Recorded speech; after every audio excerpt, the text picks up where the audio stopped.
Thanks for listening to the Swearing In podcast, where you'll hear the origin stories of those who chose to serve. So ground your gear, take a seat, and listen up. The Swearing In podcast starts right now.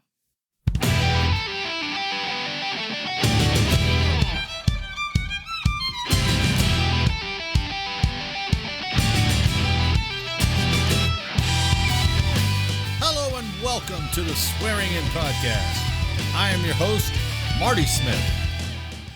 Today, my guest is retired Boise Police Department Corporal John Mathis. John retired from the Air Force in 1998. He moved from Offutt Air Force Base, Nebraska, to Boise, Idaho, where he took a position on the State Parole Board. He left that job in 1999 when he was hired on to the Boise Police Department. John attended the State Police Academy and then the Boise Advanced Academy before becoming a patrolman for the city. He remained a patrolman for the next 19 years and talks about his experiences and what life was like being on the police force. John retired from the Boise Police Department in 2018. Now this concludes your pre-brief. So let's get on with the interview. Today, my guest is retired Boise Police Department Corporal John Mathis. John, thanks for coming back on the program and putting up with me again for another hour. No problem. I appreciate you having me. You have the honor of being the first law enforcement on the Swearing In podcast. So that only leaves me a Coast Guardsman. Well, there you go. Off of my 8 symbols, I only need a Coast Guardsman, and then I'll be finally complete. So, John, let's go back to your, and if anybody's interested, it was a few episodes ago. You told me your military story, and you retired as a master sergeant, and you retired out of Offutt, Nebraska in 1998. Yes, that's correct. Yep. So what were your plans, the year prior or 6 months prior or 1 month prior, whatever it was? You're obviously making a plan for after you retired. How did that come about? Well, I mean, when I was in the military and once I decided to make it a career, I always knew I wanted to get out at 20 years or so and, start a second career somewhere. And so in 1997, which was my 20-year point, I made a decision I'd be retiring summer of 98, which would have put me at just under 21 years in. But so in the fall of 97, late summer, fall of 97, I start looking for jobs for after retirement. Right. And the wife I was married to at the time was originally from Boise, Idaho. Okay. And she got an assignment. She was Air Force also, and she got an assignment to Mountain Home. Oh, look at that. So our thing was we were going to go to Boise and live there, and she was going to finish her time out at Mountain Home. So I applied for a couple jobs in Boise, one being at the Boise Police Department and the other being with the Idaho Parole Board as a institutional hearing officer, it was called. So fall time in 97, I had interviews set up with both of them to fly up there. I flew up there for about 5 days, and Boise PD had me within 3 days. I did my written test, my physical fitness test, an oral board with senior people from the department, and my polygraph. Wow. So I got all that done. And then I interviewed also while I was there with the Idaho Parole Board, with the executive director of that. Yeah. And she basically, the job for that was like I said, it was institutional hearing officer. It was for interviewing inmates out at the 3 prisons outside of Boise when people were coming up for parole. Oh, geez. You would do one-on-one interviews with inmates to make recommendation of the parole board itself if they should get out or not. Yeah. Parole. So I did all that interviewing and did all the testing and passed everything. And Boise, I got on the list. I think I was like number 7 or number 8 or something. Oh, you were. And they called me in January, February, at the same time that the Idaho Parole Board called me also. So geez. Idaho Parole Board offered me a job, and I told them, well, I'd have to think about it. And then the police department called me to say that I was like number 8 or whatever after all the final testing out of whatever amount they tested. I think there was like 150 total tested. Okay. And they were only hiring 6 people that go around. Of course. Right. So they're like, "What? We want you to come in and test again this spring because we're going to be doing another testing for another hiring." And I'm like, "Well, I got this offer from the parole board, and I think I'm going to take that so I can get a job." Yeah.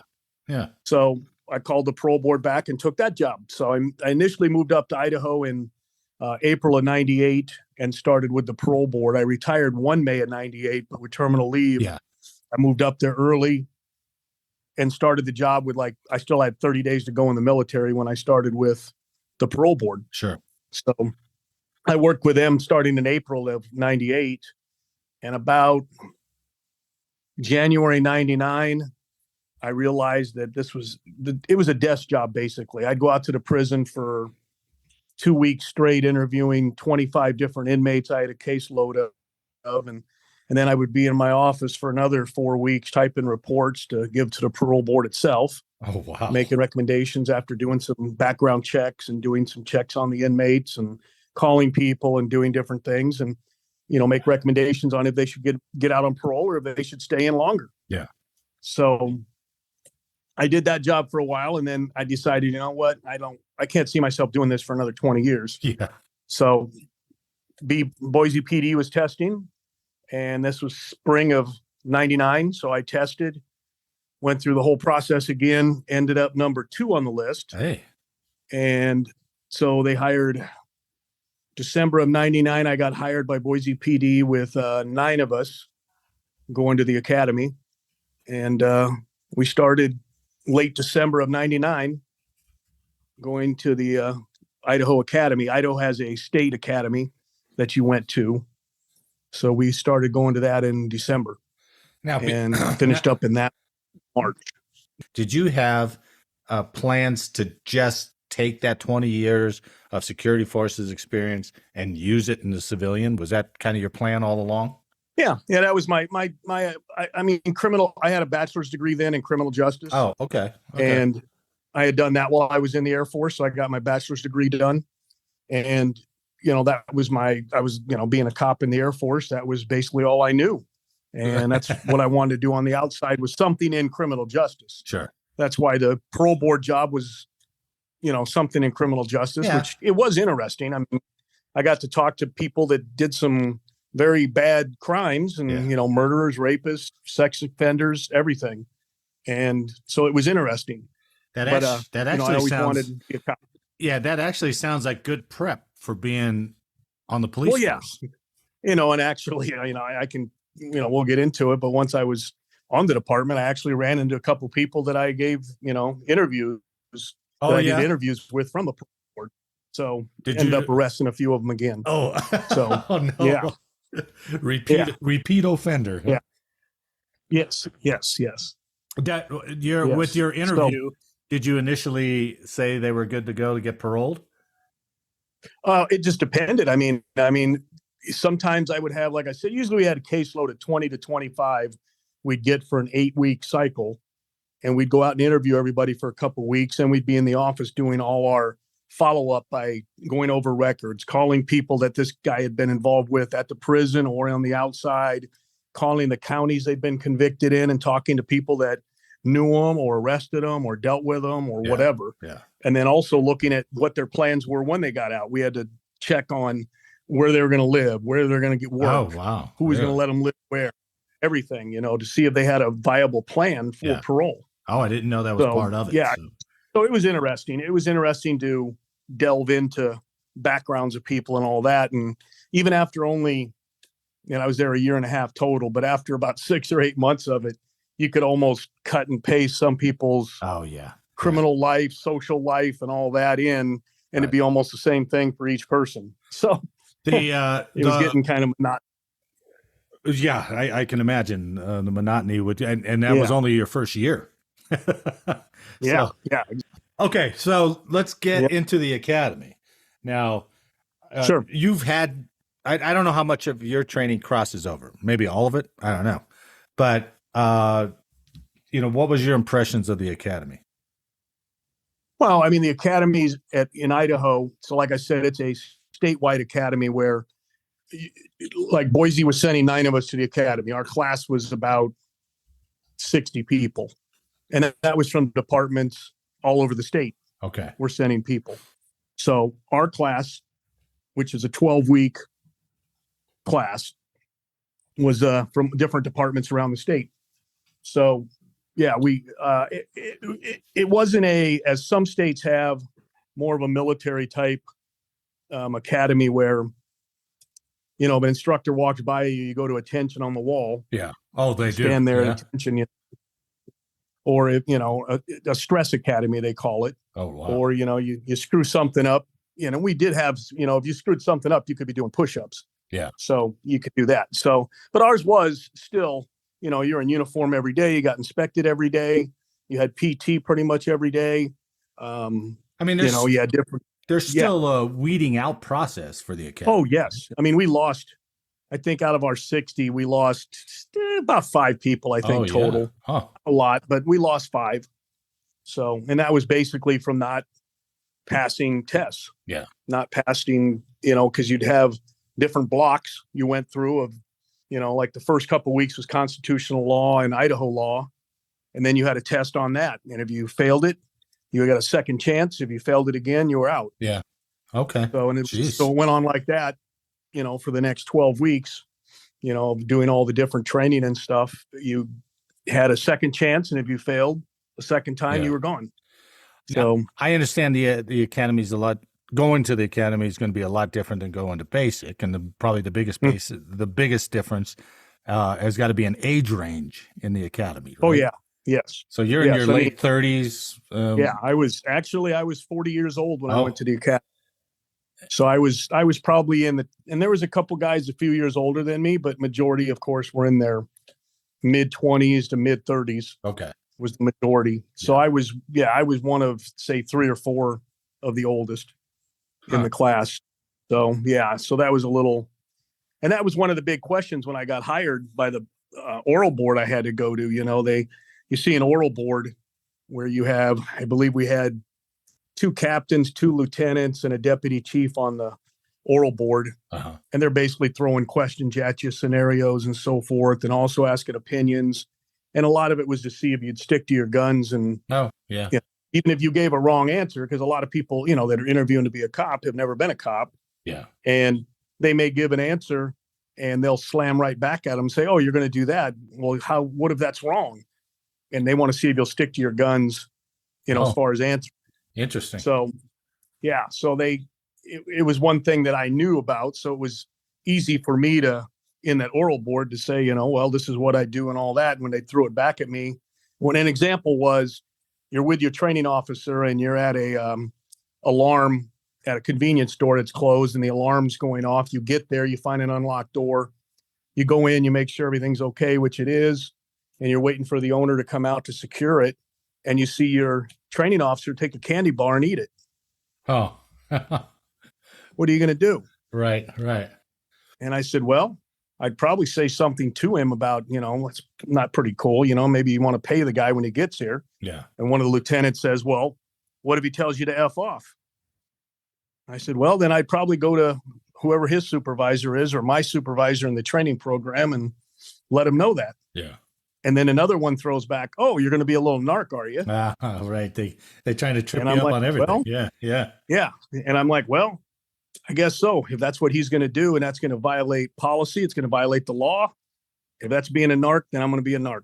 Oh, nice. So they want to see what you're going to do. I mean, if I would have said, well, I wouldn't do anything, and they'd throw something back at you. Sure.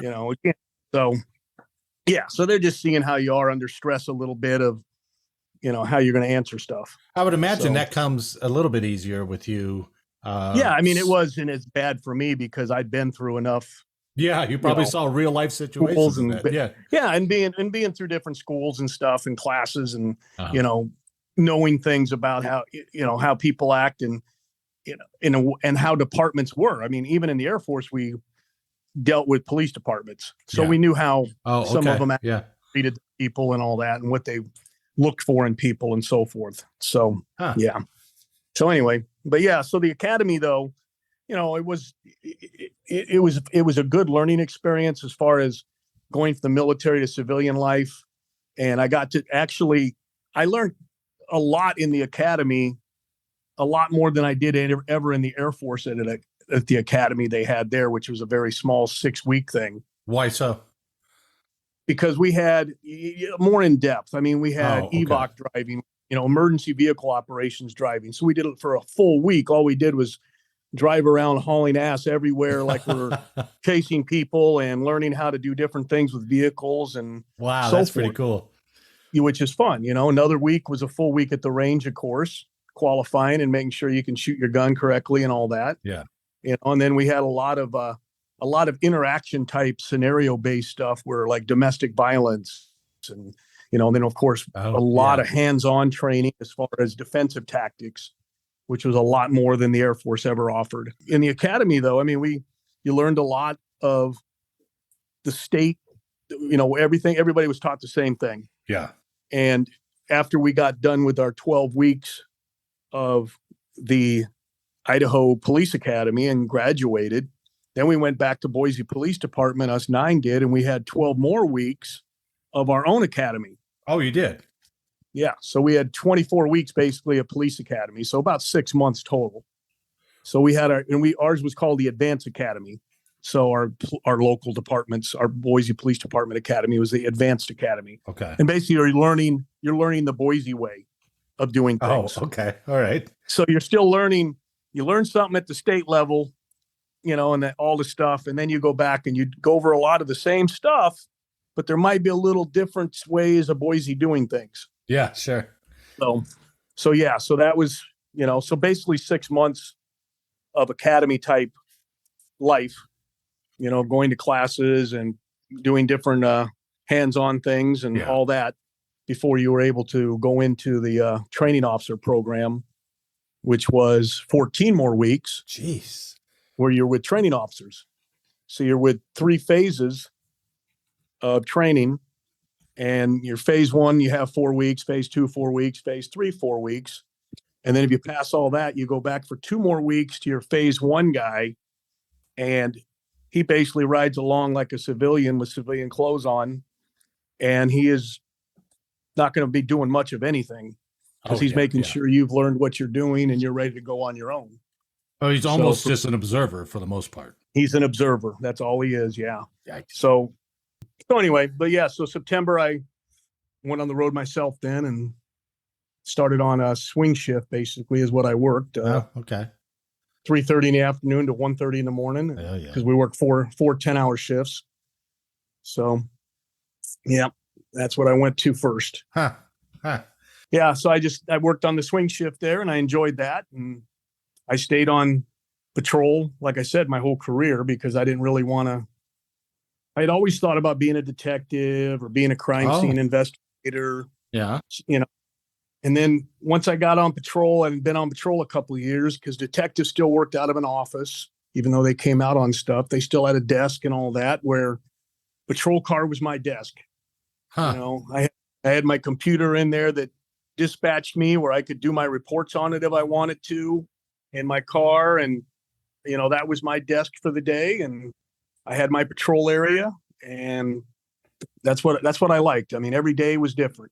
Did you had something typically patrol on your own or as a team?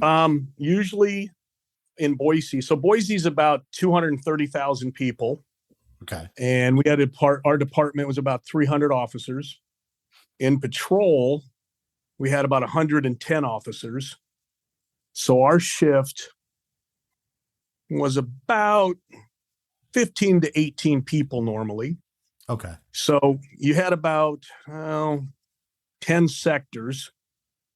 So normally it was one-man cars.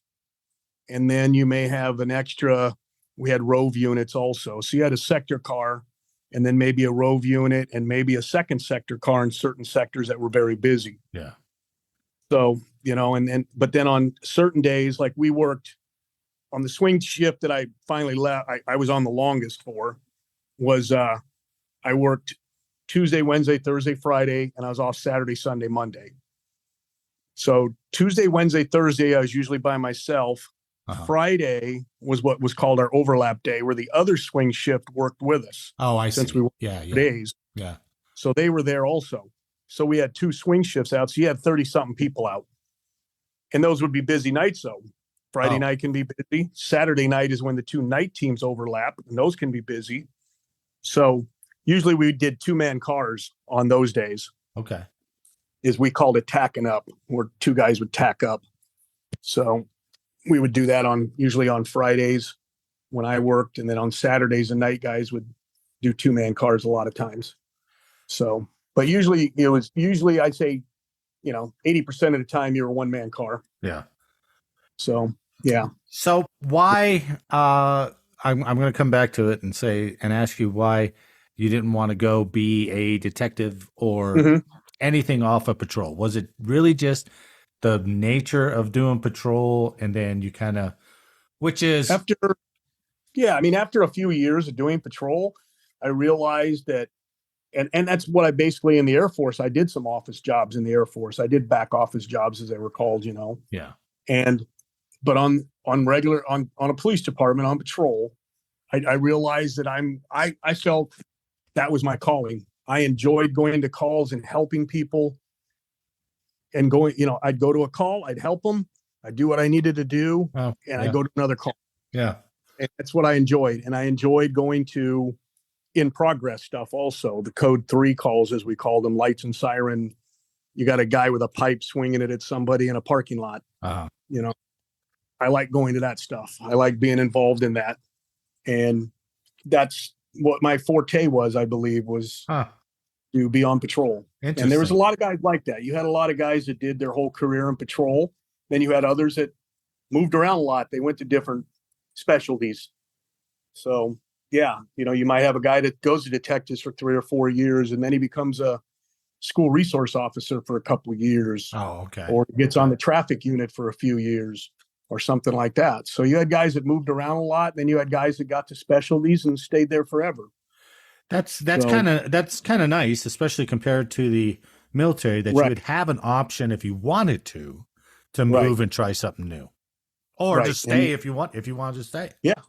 Yeah. And it was the same way with promotion. I mean, I tested twice for sergeant and got on the list, but I was down low on the list because we had I think the list was 16 names, and I was usually 10, 12, 13, somewhere in there. And they never got down to me because they promote, 5 or 6, right? Because the list was good for a couple of years, and we were only a 300-man department. So we might only have a few sergeants retire during that time.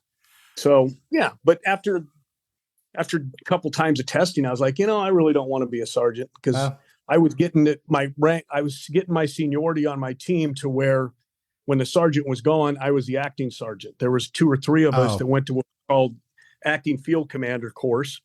And we basically learned how to handle being the sergeant. Yeah. And when he was gone, I would bump up to sergeant. So there was times where I was, he might be gone on vacation for 2 weeks, and I'd be the acting sergeant for a couple of weeks. So, and I enjoyed that. I enjoyed doing it that way versus being a full-time sergeant and being permanent. Yeah. Because they all had their own little cubicle in our station, and, they'd be in there doing paperwork a lot. And, they'd come out when they were done with paperwork for a while, and then they might be back in doing more paperwork. Oh, God. Yeah. Right. So, yeah. So that wasn't what I wanted to do permanently. Okay. So you went 20 years. You retired in 2020. Is that about right? 2018. 19 years. 19 years. 2018. 19 years on the department, and I had a year and a half at the parole board, which counted towards the retirement because it's all under the state Percy system. So basically I had 20 and a half years in state Percy. So I met the rule, because the rule was 80. You had to have your age and your amount of years equal 80 to get your retirement at a full rate. Yeah. So, So I had that in 2018. So you go the whole time being a patrolman. Now, What are some of your highlights of that 20 years, or is that just too broad? Is that too broad of a question? No. I mean, there was a lot of big, my wife asked me that a couple of days ago. She goes, "What are you going to tell him?" And I'm like, well, I could tell him a lot of stuff. I mean, Sure. I mean, I gotta admit, I mean, even though Boise, you think of Boise, Idaho, probably not a lot happening there, but it's like any town. You have crime, yeah, and you have the same crimes that LA has, but just not on that level. Yeah, sure. So I went to, I went to bank robberies, I went to stabbings, I went to shootings, I went to a lot of suicides. Oh, geez. Yeah. So, I mean, I went to a lot of different calls, and I mean, I had some highlights that were, that were good calls that were, let's say, your adrenaline was really going. Yeah. Where, there was some shots fired or something, and as you were going in and things like that. And, so I'll give you an example of one. I got involved in, I think, 4 bank robberies where we caught them every time. Oh, yeah. One of them was a guy, he robbed this bank that was in like a supermarket area that had a bank there. And it was kind of on the outer parts of town. Well, the teller gave him the money. He leaves. They call that it's a white 4-door car. And he's a white male, Okay. Well, they also put in, at the time we had a system called ETS, electronic tracking system, which is basically like the little trackers they put in the money packs. Oh, really? Wow. So that got activated once it left the teller's box or drawer. That activated it in that stack of money. Oh, wow. And it starts hitting off the towers, the Wi-Fi towers around the city. Yeah. Where it's at. And we, in our cars, certain cars, I think we had, probably 10 cars total that had the ETS system in it. And we were all trained on how to use it. And it basically was just a light and an audible system that would let you know if you were close to that pack. Oh, wow. It would give you more lights and a louder audible if you were close to it. And I had one that day when this bank robbery went down, and dispatch put us on a side channel, it was called. As we were responding, this guy was leaving and he was hitting off certain towers. So we were trying to, figure out on the radio, well, he was going that way. He's heading to the interstate, Sure. So a few of us head to the interstate, and sure enough, he hits off one of the towers on the interstate. So I get on the interstate at one of the on-ramps, and he's still going along where he's hitting towers, going along the interstate. Yeah. So I'm hauling ass up the interstate, and I come up to where I got 3 white cars ahead of me. Oh, geez. And I'm getting hot signals that they're right in front of me somewhere, because it also has a directional thing, a little arrow to say right, left, behind you, or in front of you. And then it had 5 lights and then the audible. And I was getting like 4 bars, it was called, and showing in front of me. So I'm like, he's right in front of me somewhere. Hey, you're getting excited. So I passed one of the cars. Right? Yeah. So I'm letting the other guys know that's coming behind me. I got a couple other units trying to catch up too, that, the guy's right in front of me somewhere. So we're going along, and it's not rush hour yet, but we're on the interstate, and I pass one of the white cars, and my thing still shows forward. Okay. I come up to the second one, still showing forward. And as I'm going around the second one, I look over at the guy, and he's just looking straight ahead, both hands on the wheel, not even looking over at me. And I'm sitting there right next to him, looking at him. And for some reason, I still remember the hairs on my neck just kind of stood up. And I start going ahead of him. And right when I got ahead of him, my signal went bam behind me. Oh, geez. Wow. So it was him. So I hit my brakes. He went ahead of me. I got behind him, called everybody, gave the plate number. We're heading this way, white male. And as I'm giving that, he brings a gun up in the rearview mirror and starts waving it at me. Oh, geez. So I'm like, all right, well, he's showing a firearm now. And finally another unit catches up. So we're behind him. We're next to each other behind this guy. And finally we get enough break in traffic, and the guy's looking at me still and waving the gun around. So I tell the other guy, his name was Chad Hurdy. I said, Hurdy, go ahead and pit him. So the pit's the pursuit intervention technique where you basically tap the rear end with your car and spin it out. Okay. You spin the other car out. So Chad pitted him. The guy spun. I rammed him in the front end with my front end into his passenger side front end. Okay. And I'm getting out of my car and taking my gun out, coming in behind my engine block because I can see him raising the gun. So I'm bringing my gun out, and another unit had got there. And right when I get out and look up with my gun on him, he puts the gun to his head and shoots himself. Oh my God. Jeez. So we're like, nose to nose with cars, and he just blasts himself. Oh. So we go up on him. He's still twitching, guns in his hand. So we're holding I got my gun on him while somebody else grabs his gun away from his hand. Yeah. The money's laying there in a money bag, floorboard and all that stuff. So it was a good catch. I mean, it was good. He got attributed, I think the FBI said he was involved in like 15 bank robberies around the Pacific Northwest. Oh, wow. So he'd been doing quite a few. Wow. So yeah, he was. And it was about, I'd say a couple months later, the department got a letter. His sister wrote me a letter to the department apologizing to me for having to see her brother do that. Wow. Last thing you would ever expect to receive.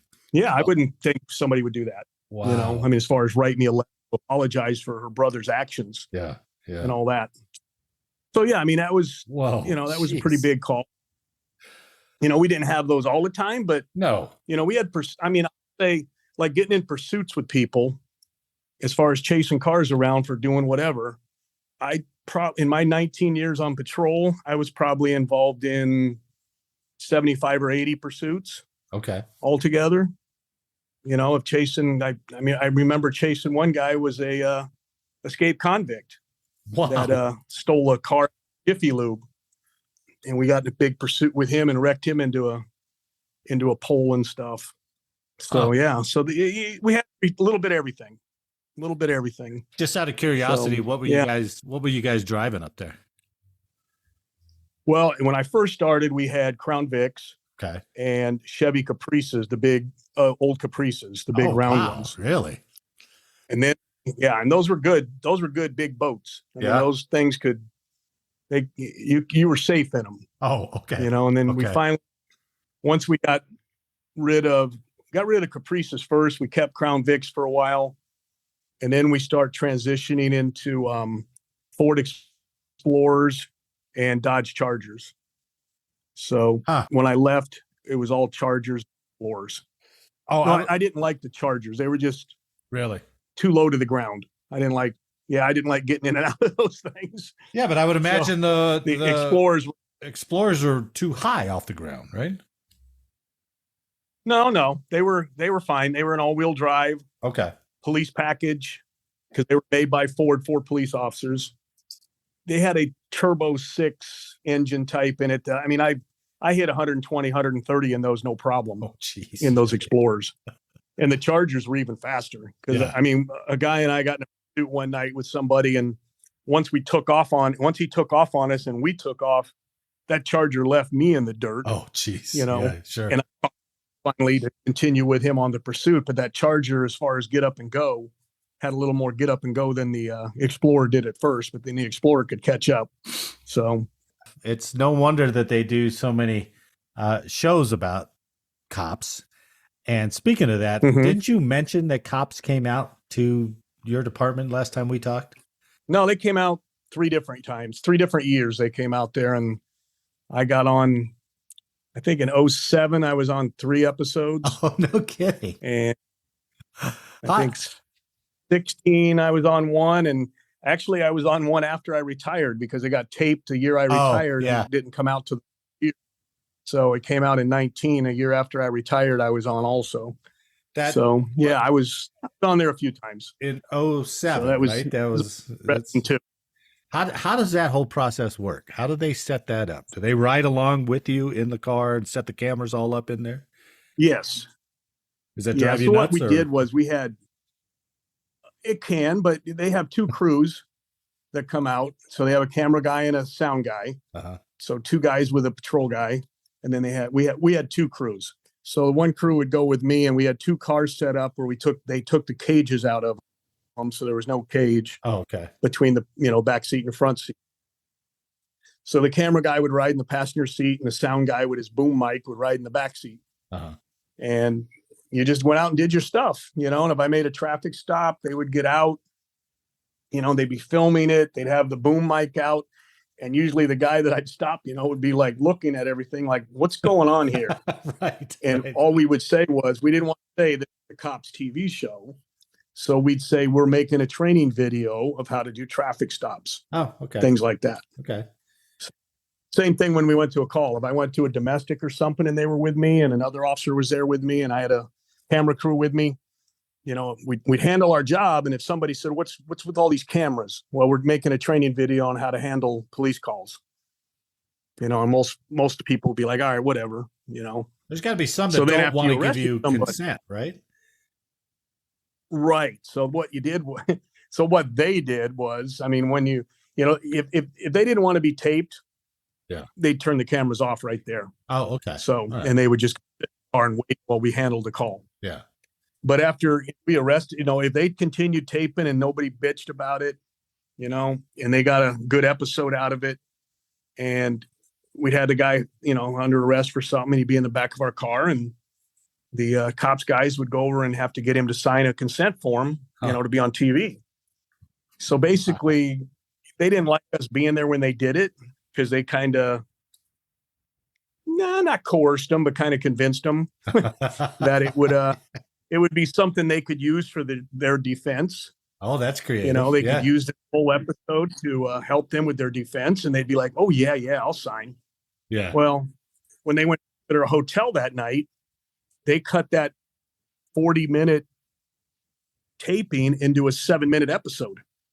Okay. So all that other 33 minutes was gone. Oh, so they couldn't have used that anyway, right? So all they had was 7 minutes of this guy being a dumbass. So, yeah, that's how they made a show. Well, so they did it right away that night. That show ran for so long. I guess they perfected those techniques in getting people to sign off on it. Oh, yeah. They did very much so. And they went all over the place. Yeah. Every place you could think of. And, they like when they got to us one time, they had been in Atlanta, Georgia the week before. And they usually came for about 2.5, 3 months.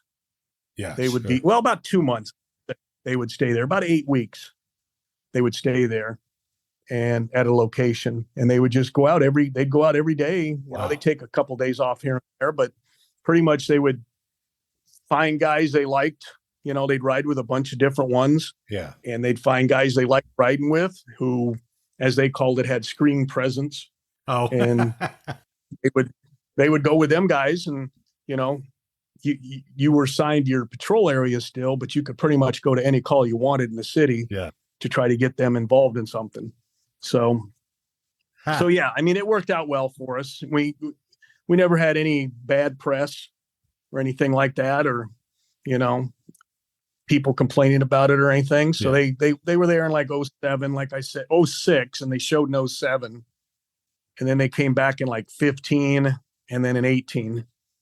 So yeah, so it was interesting. But the last year they came back, I didn't really want to go with them again. Oh, yeah. Because I'd done it enough. Yeah. Want to do it again. And the guy I had for my camera guy the first time was now the executive producer. Wow. And he had told all the guys coming, and he came with them, to introduce everybody around, since he'd been there before to Boise. And he came into our briefing with him, and he's like, that's John Mathis. You need to ride with him. Oh, and I'm like, no, they ain't riding with me this time. And he'd like, yeah, they are. So I took him a couple times, but I usually got out of it. Yeah. And so the only show I got that last year before I retired was helping another guy that had him riding with him. Okay. So when I would call with him to help out on something, but it just, it was fun to do, but you got tired of it too. I would imagine. Yeah. Somebody, basically they were with me, for 4 days a week for 3 or 4 weeks straight, they were with me, and then they'd go to somebody else for a while. So, yeah. Over the last, 6-7 years, they've had all that unrest across the nation, the police department, and some, and a lot of states have, instituted body cams where there wasn't body cams. Did you retire before that era, or did they ever? We had body cams when I left. We had them for about, I left in 18. I think we got them in 15. Oh, you did? We got body cam. Okay. Yeah, we had them. And we had, we went with different ones because they got better and better. So we had one that I wore up on my epaulet. It was like a little camera on my epaulet on a clip, and it had a wire that went through my shirt, and wow. all that, and connected to another piece on my belt that was the taping unit that I had to push to start it.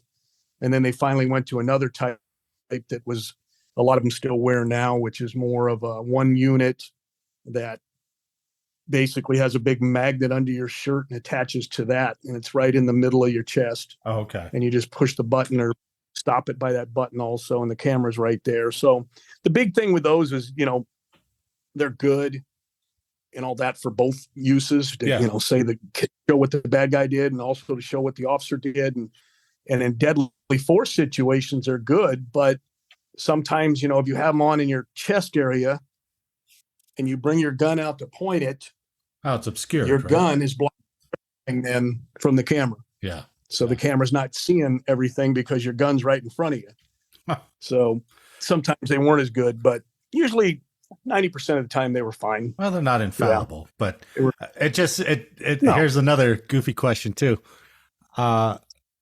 Including that camera, my God, how long did it take you to get into uniform? I'm serious. It's like putting all your field gear on a daily basis. Yeah, right? Putting on my vest. I always wore my vest was under my shirt. A lot of guys now went to the outer vest, that are outside their shirt, like a flak vest. Oh, okay. Type thing, But I always wore the inner vest under my shirt, and then your gun belt and all that. And you figure, with a vest and your gun belt with everything on it, you're carrying 25 to 30 extra pounds. God, easy, of right? Stuff. Yeah. Yeah. And people develop, I developed back problems. Did you? Sciatic nerve issues, things like that. Wow. Where I went to a chiropractor every month. Did you really? To get corrected.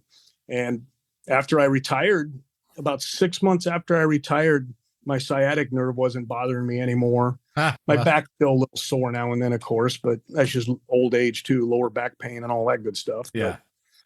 But getting in and out of the car with all that gear on. God, yeah. Yeah. So a lot of guys develop back issues and all that. So problems with that. Yeah. Yeah. Definitely. Well, let's, I could ramble with you for another 2 hours, just listening to you. But let's boil it down to here. Do you have a proudest moment in that police career? Some of the arrests I made, I was very proud of, but I said on the previous podcast, about giving CPR to people. Right. Well, I actually had one time I went to a medical call. We had this apartment area that was, let me get this right. We had Bosnians, Russians, and Syrians all living in this one apartment complex. Wow. We called it the little UN. And and sometimes you would go in there and you'd go on a call and you'd have, because we carried little badge stickers, to give to kids and all that stuff. Oh, okay. And it was, we used to call it Black Hawk Down, because you would pull in there and you would have 30, 40 kids around your car yelling sticker, sticker, sticker. Oh, really? Really? All this. Yeah. Yeah. So one night though, I get called there on a medical call where a Bosnian kid, 2 years old, is choking. No. And the father's all frantic and all this. And I get there, it's like 11 at night. And I get there and he's outside with him. And the mom and the dad are outside with the little kid. Neighbors are out and his kid's turning blue.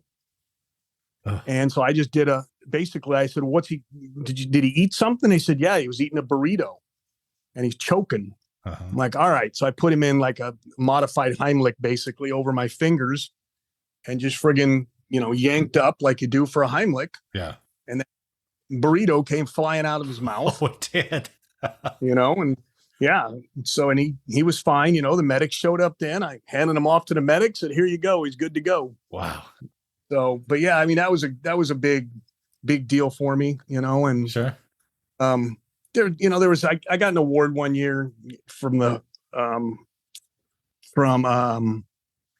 what do you call it? Jeez, Red Cross, from the Red Cross. Okay. They would give annual awards out for law enforcement, fire guys, paramedics for something special where they did that year.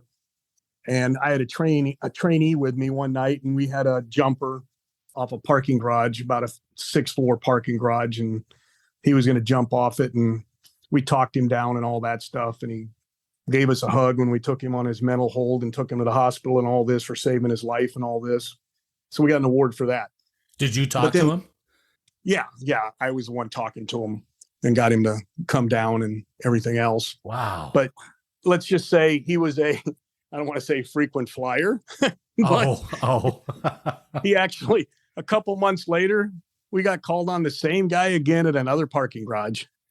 And so I went up there again because other guys were already up there talking to him. So I went up there again and he saw me and I'm like, hey, and he was drunk, of course, this. Yeah. So he saw me and I started talking a little bit. The other, the primary guy was still talking to him, but I just interceded a little bit here and there and he came down again. But we things like that was always a good thing, Yeah. Anytime you could, something with a kid or saving somebody's life like that was always a good thing. Domestics, to me, I had a lot of domestics where we hauled guys away and, where they needed to be hauled away and got the wives to safety and maybe got them down to a shelter and got them on the right track to get rid of this guy. So things like that were big for me, Yeah, of course. So, yeah. And there's, all of us had our moments with, critical incidents, as they were called, where we got involved in some big things with people. And, my current wife, she's a nurse and she would work night shift at the main hospital in Boise. She worked in the NICU though. She was a baby nurse. Oh, okay. So she'd work 7 to 7 at night till 7 in the morning. And I worked till 1:30 in the morning. So there was nights we had some major incidents where I had to call her and say, hey, honey, I was involved in this, but I'm not hurt. You're going to hear about it. Oh, yeah. But I'm okay. Things like that. Jeez. So, yeah. And, and there was things that happened, they talked about, you talk about, PTSD and all that. And there were some things that you see and that you don't forget, of course. A good friend of mine, a guy I got hired with, so we had this was on Veterans Day of 2016. We had a guy that had already shot a couple people over the previous few days and he was all high and he'd carjacked a lady and he'd shot a few people and everybody's looking for him. And one of our off-duty detectives on Veterans Day saw him driving down one of our main roads and kind of followed him a little and called in everybody, and patrol got there, and this was day shift and I was coming on swing shift, and day shift got it locked down. The guy got out on foot and took off. So they called in our SWAT team. Well, one of the day shift guys was Kevin, a guy named Kevin. And he got hired with me. Like I said, his badge number is one difference from mine. Oh, wow. He got hired right behind me, but he was one of the leads on the SWAT team as they were doing yard to yard checks. And there was outside this one house with some garbage cans. And he kind of looks over the garbage can with a couple guys behind him and a canine dog with him. And the guy's laying there pointing a 9mm at him and just blasts away. Wow. Hits Kevin 6 times. He takes 6 rounds in the lower area and a couple in the vest. And they let the dog go. Dog starts biting on him. He shoots the dog once. And then one of the SWAT guys put a round in his head Jeez. and killed him. And Kevin, they loaded up in a Bearcat, which is the SWAT vehicle, the tactical vehicle they got, because the hospital was only a mile and a half away, luckily. Okay. And they had what's called TAC meds. So they had some medics that are assigned to the SWAT team that are tactical medics. And they start working on him. And another guy, Chris Davis, another friend of mine, he took a round. I always tell him he got shot in the butt, but it went in his left thigh and out his butt. Okay. Jeez. But he was able to walk still and just hobble into the Bearcat with another guy helping him. But Kevin had to be carried in, of course. And we were just coming on, and since it was a holiday, there was a lot of people working. So I was tacked up with my guy I usually go two-man car with. Uh-huh. And we're heading their lights and siren and stuff. And as we're getting close, they're saying they're heading to the hospital. So we stop, do traffic control, get them through the intersection, get to the hospital. Everybody's there. We help unload Kevin. And he's just saying, he's just yelling, "I can't feel my legs." Oh, jeez. And you look at his left calf, and it was just opened up about 8 to 10 inches where a round went right through his calf. Wow. And all that. So anyway, they get him in there and work on him and all that. Unfortunately, Kevin ended up losing that leg from the knee down, and he's paralyzed now from the waist down. Wow. So he's in a wheelchair. And now, because of problems with his other leg, they ended up just 2 years ago taking his right leg. Oh, geez. Yeah, sure. So yeah, I mean, this is a guy. He was in the Army. He was an Army guy, and and been a cop as like the same time as me, and always a big SWAT guy and all that, and a good cop, a great cop. Yeah. So he ended up basically retiring. They kept him on to where he got up to his points to retire normal without having to take an early retirement medically. Ah, that's nice. Basically by letting him work in training and doing classes through his wheelchair and all that. And stuff like that. But yeah, I mean, that was one of the biggest things we had. I mean, another officer, Derek Whips, he actually was one of my trainees. He, back in the 2005 time period, probably. Yeah. We were looking for a guy that also had shot somebody, and Derek pulled over this car, and it wasn't the car we were looking for, but it happened to be the guy because he switched cars. Oh, wow. And it was day shift, and Derek walked up doing like he's supposed to, keeping himself bladed, as we called it, where he's just leaning in with his left side with his right hand on his gun. Yeah. And the guy reaches out and fires twice, hits him in the neck both times. Jeez. Takes off. So Derek's able to call for help. Everybody gets there and all that. And he lived. And wow. I went up to see him in the hospital about 3 days later, something like that. And I felt really bad because I was his training officer. And did I teach him enough to protect himself? Yeah, I guess that's going to run through your head, right? Yeah. Right. Yeah. And so when I got up there to see him, he could barely talk, and I got emotional with him. And, I told him, I said, I hope it's not something I didn't teach you, Yeah.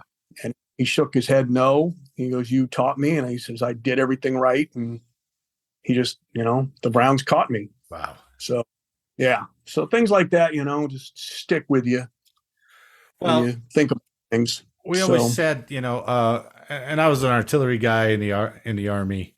But we tried to go, my division, I tried to go to war like 3 times and never got to. But whether you go to a war zone or you don't go to a war zone, the MPs and security forces are always going to see more life-threatening stuff, unless you're on the front lines generally. But for the majority of the military, you guys are really, that day is unknown, right? Right. And yeah. That transfers over to the police department as well. I mean, you never know what that day. That's why, like a traffic stop, a traffic stop's always just, everybody thinks, oh, you're just doing a traffic stop for a guy that ran a stop sign. But to us, it's called an unknown stop because you don't know who you're dealing with or what. Yeah. You don't know why he ran that stop sign or why he's speeding. Did he just shoot somebody? Did he just kill somebody? Is he wanted for something? So you always walk up, like one of my sergeants told me, he was a Fresno cop. before he got on Boise. And Fresno's a pretty busy town in California there. And he said, I used to walk up on traffic stops, he said, and in my mind, I was saying headshot, headshot, headshot, headshot. Oh, geez. Till I got up there and it was grandma. Then I could do my thing. But he said, I was always prepared that if it happened and I saw something, I was saying headshot. So when I pulled, I would go right through his head. Jeez. So, and that actually, real quickly, that actually happened where for me and another guy, we were on patrol and we stopped this car. We were tacked up, 2-man unit, stopped this car. And it was a piece of shit car, 2 dudes in it. And it was midnight. And as we walk up, he's on the passenger side. I'm on the driver's side. I tell the driver to keep his hands on the steering wheel. He says, okay. And all of a sudden my partner yells gun. Oh, geez. So I pull mine, I put it to his head, this guy's head. And I say, you move your hands, I'm going to shoot you right here. Wow. And my partner's got his gun on the other guy. So we're calling then for units to come because the passenger had a gun tucked under his leg. Oh, he did. And my partner just happened to see it with his flashlight as he comes up. He puts his flashlight there and sees the butt of the gun sticking out. Oh, geez. So yeah. And they were dopers. We found dope in the car and the rest, ammo and stuff. And they went to jail, of course, but you just never know, who you're stopping and going to deal with and all that. Well, and I don't know how frequently those situations happen to you. But how do you decompress from that? You go have a few beers. I guess so. The old standard way, huh? Yeah. And you got guys just like on any job, especially in police department, though, you got guys we called shit magnets. Oh, that it seemed like so-and-so would always he'd go to a call and it would turn to shit. Oh, yeah, right. A huge fight or somebody shooting a round off or somebody pulling a knife or something, It just follows those guys around, it seems. Huh? You had guys like that, you had guys that never shot somebody. I never shot somebody in my career, pulled my gun hundreds of times, had the trigger back hundreds of times. Oh, yeah. But never had to shoot anybody. Oh, but we had guys that were in 5-6 shootings, so you just didn't know, Sure. It could happen. And and like I said, we were one of the busier shifts. Our swing shift was one of the busier shifts because you came on it in the afternoons and went till 1:30 in the morning. So you dealt with a lot of people, normal people during the day and evenings, and then the shit bags till 1:30. Yeah, right. So we were one of the busier shifts that dealt with stuff. So you just never knew when something could happen. So retired police corporal John Mathis, thanks for telling me your story, your second story. Thanks for your service to the country and your service to the city of Boise. Thank you. I appreciate it. I had a great time speaking with you again. Oh, thanks, John. On behalf of Officer Mathis, I'd like to thank you for listening today. I hope you enjoyed the show, and if you did, please leave a like and a comment and share the podcast with someone else. And as always, make sure to download the next episode for more service origin stories. So until next time, on your feet and